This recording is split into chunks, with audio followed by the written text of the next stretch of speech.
bite me old mucker. Right. Now listen, this is an update with Planet Watch.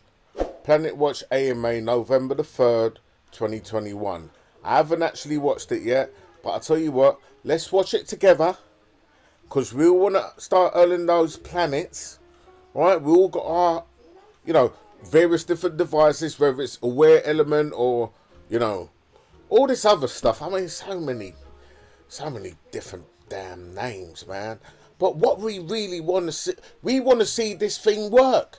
We've been waiting a long time, but I'm sure he's going to give some good news. So let's just, take a little back seat, see what he's got to say. Watch it with your boy, man, and we can talk about it in the actual comment area underneath the video. All right, catch you guys soon. Peace. I'm out.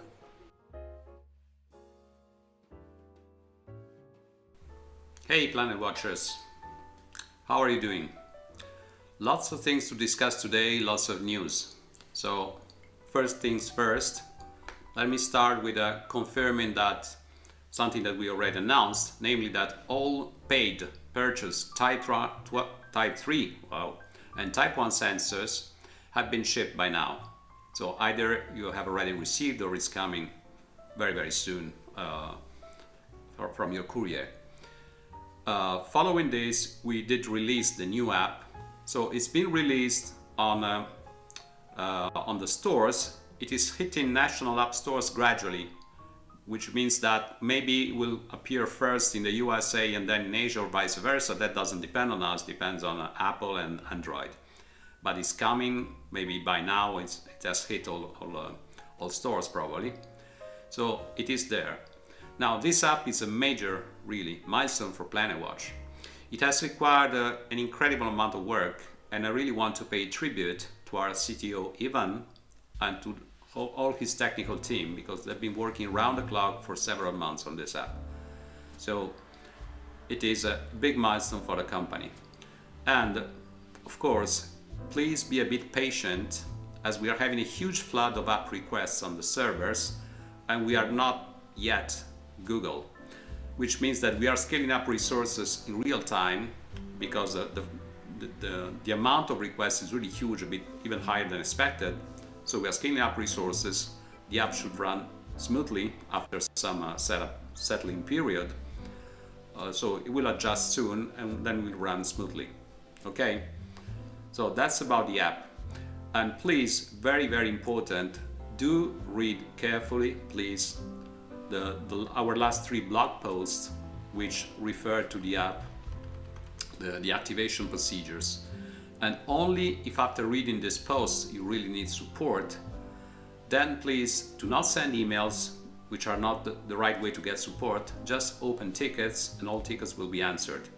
But once again, if you read all the blog posts, which is essentially one main blog post with 2 appendices depending on the type of sensor you need to activate, I believe things should be clear once you read these posts.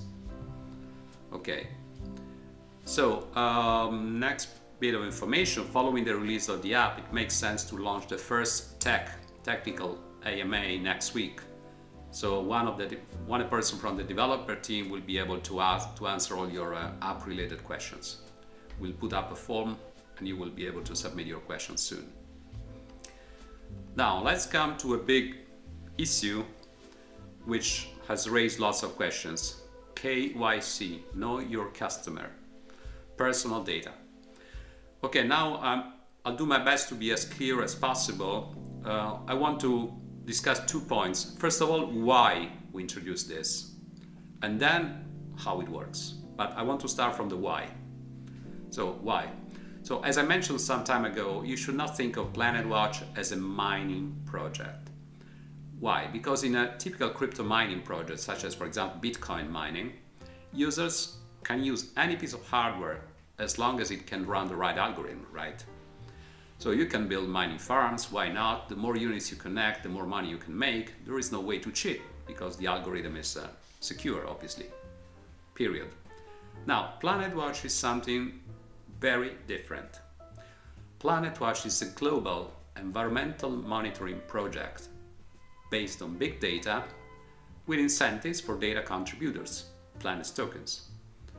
So we give incentives by the tokens to those who commit to sending us meaningful data, from which we can extract scientific and as well as business value. So unfortunately, this commitment can be broken by people who try to cheat. Unlike Bitcoin mining farms, which are okay in the Bitcoin world, building PlanetWatch sensor farms amounts to cheating, as we said several times, because the data that you get out of farms are not useful. So if you send us farm data and get planets in return, this is the same as buying food in a shop with a fake dollar bill. That's cheating. Unfortunately, in a large community, you will always get some people who try to cheat, and we want to get rid of them. So again, why are we introducing KYC? Well, before the introduction of KYC, if you were a PlanetWatch cheater, you could set up a sensor farm and earn planets until we find out. When we find out, we ban your sensors. However, before KYC, you could create a new email address and essentially start all over again. Now, with KYC, if we find that someone is cheating, we are able to ban the person, not just the sensors. PlanetWatch is about trust between people. If you breach our trust relationship, you get banned as a person. It might sound a bit nasty, but that's the only way to build something which delivers value.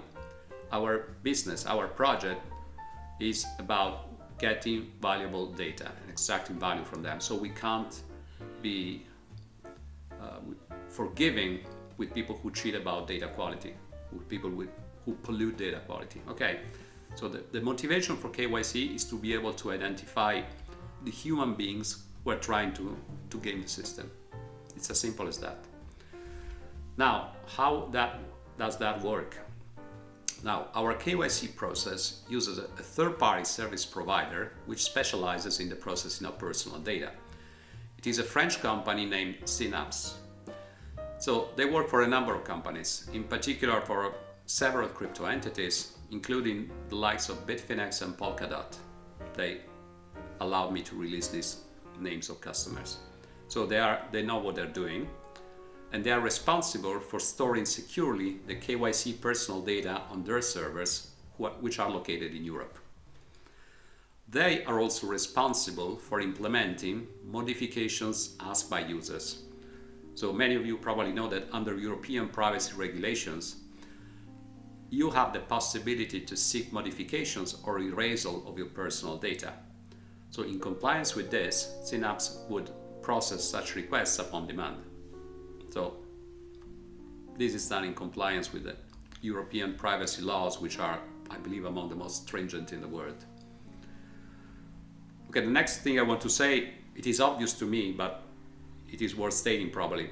Please note that on the blockchain, on the Algorand blockchain, we only store non-sensitive, non-personal information, which is approximate position of sensors for outdoor sensors, no way to extract exact installation address, as well as scientific data, obviously the PM 2.5 values, ozone, NO2 and all that. So the point I want to make here is that obviously no personal data is written on the blockchain. It would be just crazy and illegal to do that, because of course you cannot modify or erase data once they're written on the blockchain. Since I've seen somebody suggesting that we were writing personal data on blockchain, the answer is no, obviously. The last thing I want to state is that obviously our data products will not include personal data, which in other words means that we are not going to sell your personal data without your consent. You know, from time to time you read of big companies actually doing this. Sometimes they get away with that, maybe because they're big, but it's clearly not something that we aim to do. We will not do that. Okay, that was kind of philosophical explanation part about KYC. Now, KYC requires some technology, as you have all experienced probably already. Now, there have been some technical issues with the KYC process by Synapse. Some people had an issue with the liveness proof, and apparently once you fail for a number of times you get blocked and you cannot try again, which is a problem. Now we are talking to Synapse and they need to essentially manually re-enable the process for people who got it blocked.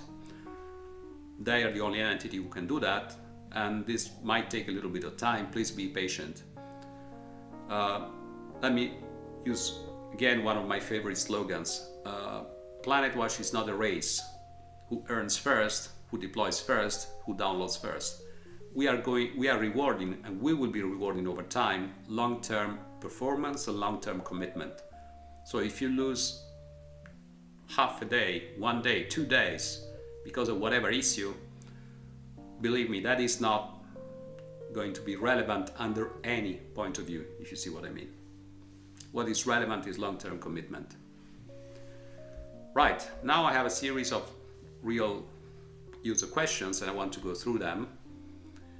The first question is a bit of concern about the token on exchanges. Some people feel that liquidity is still very low, and when liquidity is low, transactions which are not used could move the price significantly. Now, admittedly, liquidity is not large, it's not comparable to a major, of course, cryptocurrency, but it's growing steadily and gradually. We are around $400,000 per day lately, and well, I have good reasons to believe that it will increase in the future in a significant way. But again, as usual, just be patient. Don't worry about this. You have to look at PlanetWatch as a whole, as a project which is moving ahead. You have to look at our long-term performance. We are very young, but there is already a bit of a track record, including for the token. So have a look up at our track record over the months that you've been in touch with us, and that's what you should be evaluating. Second question, can we get a technical roadmap channel added to Discord? Okay, I'll discuss this internally with the technical people, because there are items which cannot be disclosed, items which we did disclose, and the tech AMA as of next week should help answering most questions on this. So maybe that's a better way to exchange info, but I'll have a word with the team. Then I have a question about our future plans. Very ambitious suggestions. Are we going to deploy or help deploy solar farms, windmills? Do we have connection with entities in sustainability to help design better and more sustainable buildings and infrastructures? Do we have plans to deploy or build CO2 capture structures, or to partner with a research center working on this? Well, these are all very interesting things. The answer is not in the short term, because we just don't have the time for now. I mean, it's very important when you are a startup to grow in an orderly manner, not to do 20 things at a time. Otherwise, of course, since resources are limited, you just cannot succeed. So we are fast and furious, but rational at the same time. So we try to go very fast. I believe we are going very fast, but we have to be reasonable. Okay? So the answer is, for the time being, we need to focus on delivering our sensing network to gather relevant data sets, demonstrate that they are useful, can be monetized, and once we have achieved some additional milestones in this direction, then the sky is the limit. A question about Type 2 devices. I did say that there is a Type 2 device in the making. Now, please note, because some people still get confused by this types thing, Type 2 in our word means outdoor air quality sensor, say consumer grade. So a device which measures very accurately some relevant parameters, in particular PM 2.5, but where we try to price it as cheap as possible, trying to striking the best balance between performance and value. But in any case, it is outdoor. It's a new project.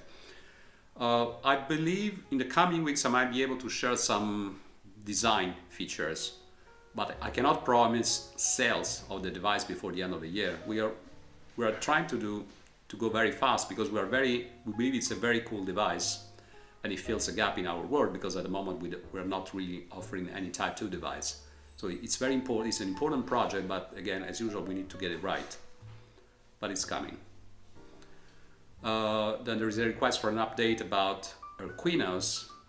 Okay, Erquino production is going according to plan globally, with usual challenges about procuring components and all that, but I think I'll be able to give you a good update on this next week. A question about the ratio between the cost, the price of Type 3 sensors and their token earnings. Because, I mean, if you take a financial attitude into this, you would say, hey, it's expensive, but it doesn't earn a lot, and blah, blah, blah. Now, first of all, let me remind you that we have decided to top up out of PlanetWatch own pockets Type 3 rewards until the end of 2021 by an additional 50%. So on the white paper you read that you get about 31 tokens per day under perfect conditions from Type 3 sensors, and we will put on the table an additional 15 approximately, so an additional 50% till the end of the year. In parallel, we will be soon organizing a community vote with a proposal to make this increase permanent and funded by the Type 3 rewards budget, and I will recommend to vote in favor of this. I discussed already that the reason why we are proposing this change is because at some stages we decided Type 3 was going to be a reset compliant indoor sensor, and that is a high spec sensor, very reliable sensor, so the value of the data calls for a higher earning rate. Question about license pricing. Will that remain the same for the foreseeable future? Why would you change it? What would be the reasons and all that? Now, the commitment I can take and in fact renew with you guys is that we'll never change whatever price overnight. We'll always announce in advance pricing decisions. Now, license pricing is obviously a sensitive parameter in the network construction phase where we are now. And again, if one thinks purely in financial terms, one could argue that pricing should be fixed in planets and float in fiat terms according to planet's price fluctuations in order to keep a constant ROI and blah, blah, blah. As you should have learned by now, this is not the logic that we are implementing at PlanetWatch. PlanetWatch is not an investment scheme. It is a science and business project with incentives for data providers. So, bottom line is, we want to keep joining PlanetWatch as affordable as possible. That's why we implement fiat-pegged prices for the licenses. At the same time, obviously, we need to cover the costs in order to be able to build long-term value. So it cannot be free, it cannot be too cheap. So we believe the right compromise is to keep a price which is reasonable and is fixed in fiat terms, so that the planet cost will fluctuate depending on planet token price. So we don't plan to change anything in the short term. If we decide to, you'll be the first to know. Okay, another interesting question. Would it be useful in the future to know more about the sensors, where they are located, for example, for indoor, if it's bedroom, workshop, office? Could that info be implemented based on today's data? Of course, as I said already, adding this kind of metadata, so information about the use case of the sensor in a broad sense, adds value to the data set. Of course, based on what I just said about KYC and personal data, we just need to be very careful to handle sensitive information in a correct manner, and we will be. But indeed, once we achieve some critical mass, it will be very interesting to compare air quality across, for example, hospitals in Europe, in a fully anonymized way, obviously, but that's knowing that the sensor is in a hospital versus a sensor based, for example, in a hotel. That is interesting and relevant information. So we will process the information properly, and that would enrich the data set. Now, do you plan to have more places where we can pay with planets in the future? Can you disclose something? Okay, that's an interesting point. It's a tricky point, to be honest with you. It's a tricky regulatory affair. What I mean is that there are a number of entities which told us that they would be keen to accept planets payments. But based on my current understanding, this is tricky in terms of compliance with the utility token definition, at least in some countries. So we'll be seeking legal advice on this again, because there are requests from interested entities to allow this. But as you have seen, as you have noticed, we are being very careful with a number of things, in particular this sort of compliance about token definition, and there are a number of subtleties involved with where the token is used and a number of things. So we are being cautious about that. A more technical question. Would it be interesting to have sensors attached to a car, for example, so that you can sweep a big area? Now, it is interesting in principle indeed. You could think of putting sensors on cars, buses, bikes, running people, whatever. Well, running people, we have wearables.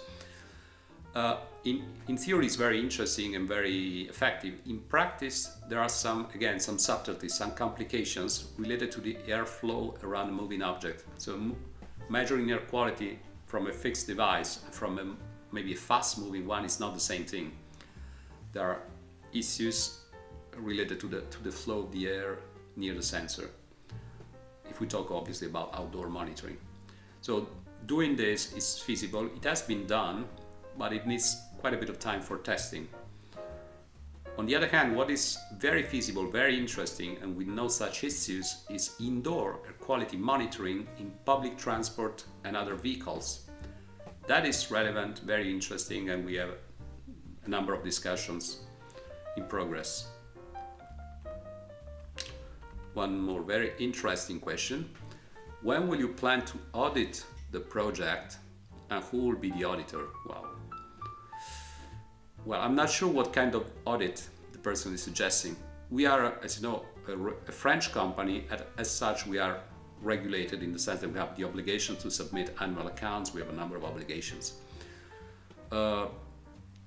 In order to get audited to a higher degree, we could at some stage seek ISO certification for some of our internal projects, processes, for example. We could seek this kind of certifications.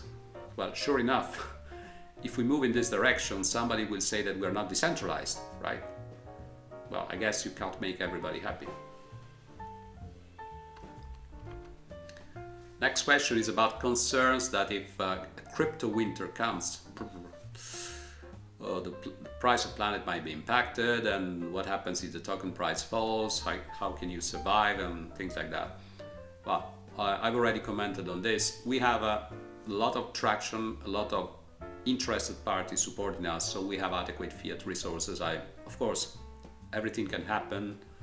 A startup is a bumpy ride, but I believe we have adequate fiat resources. I guess that was the bottom of the question. Okay, tech question, whether the Kite Era sensor needs to have the phone constantly on. No, let me clarify. Apart from AtmoTube Pro, which, as you have noticed, as you know, needs its own app, and we just released an update for that very sensor. So we released incidentally an app named PlanetWatch Wearable, which is essentially an update of the old app, which is only used now to manage AtmoTube Pro, because that sensor needs connection, constant connection to a mobile phone. But that's the only sensor in our current set of sensors which needs that. So all other sensors, after the initial configuration where you need your mobile phone, they don't need your phone on once they are configured, okay? Does PlanetWatch have any plans to organize environmental events? Yes. Not tomorrow, yes. Okay, some people have passed advanced KYC and still can't buy more than 5 licenses as as promised.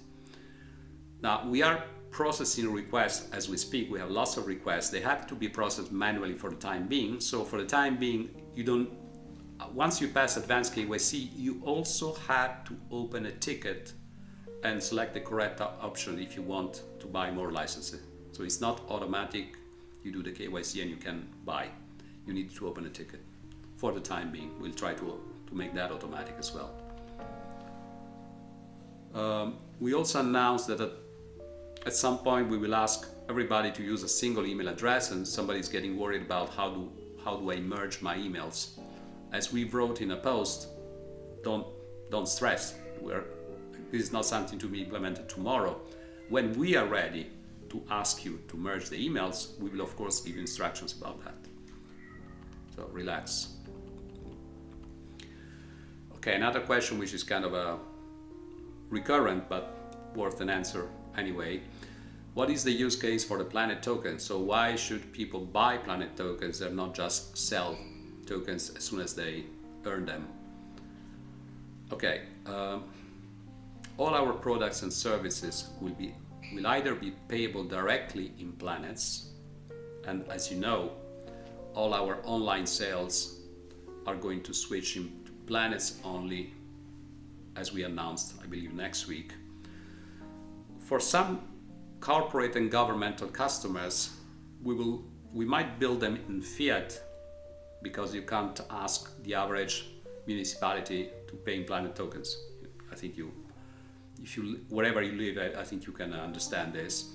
However, when we get this kind of payments in fiat, we will convert a large fraction into planets. So it will end up being planets payments, even when it's not direct. So to go back to the question, what is the use case for the Planet token? Where does the value come from? The value of the data is the key. We set up all this thing for a number of reasons, but the key reason is to generate data products which are relevant. So if we win this bet that our data are relevant, people will need planets to access this data, and that's a use case for the Planet token. That's why we insist so much on data quality, right? Okay, I think I have the last question. Oh, that's a kind of support-like question, but okay, let me answer. Do we create another account under the Explorer even if we have one with PlanetWatch when we purchase the license? So, okay, let me try to clarify this, although it's written in our latest blog post, I believe. So when you purchase something online, when you purchase a license, for example, you get an account, but that account is only valid, is only used for e-commerce purposes. Your real PlanetWatch account, the one that governs the sensors and the Explorer and all that, is the one that you create on the Explorer. So that's the PlanetWatch account that we're talking about. The account we create to buy, it's only used essentially for purchases, but it's not the key one. The credentials are not the relevant ones. Okay, I hope it's clear. I hope you like what you're seeing. Not my face, obviously, the project. There is a lot coming up. I've been advised by some of you actually not to anticipate things before they are delivered, so I should be more careful with my little spoilers. I gave a spoiler last week, so I won't repeat, but I have lots of commitments in the coming weeks, and I'm very optimistic. Stay healthy and keep watching the planet. Bye-bye.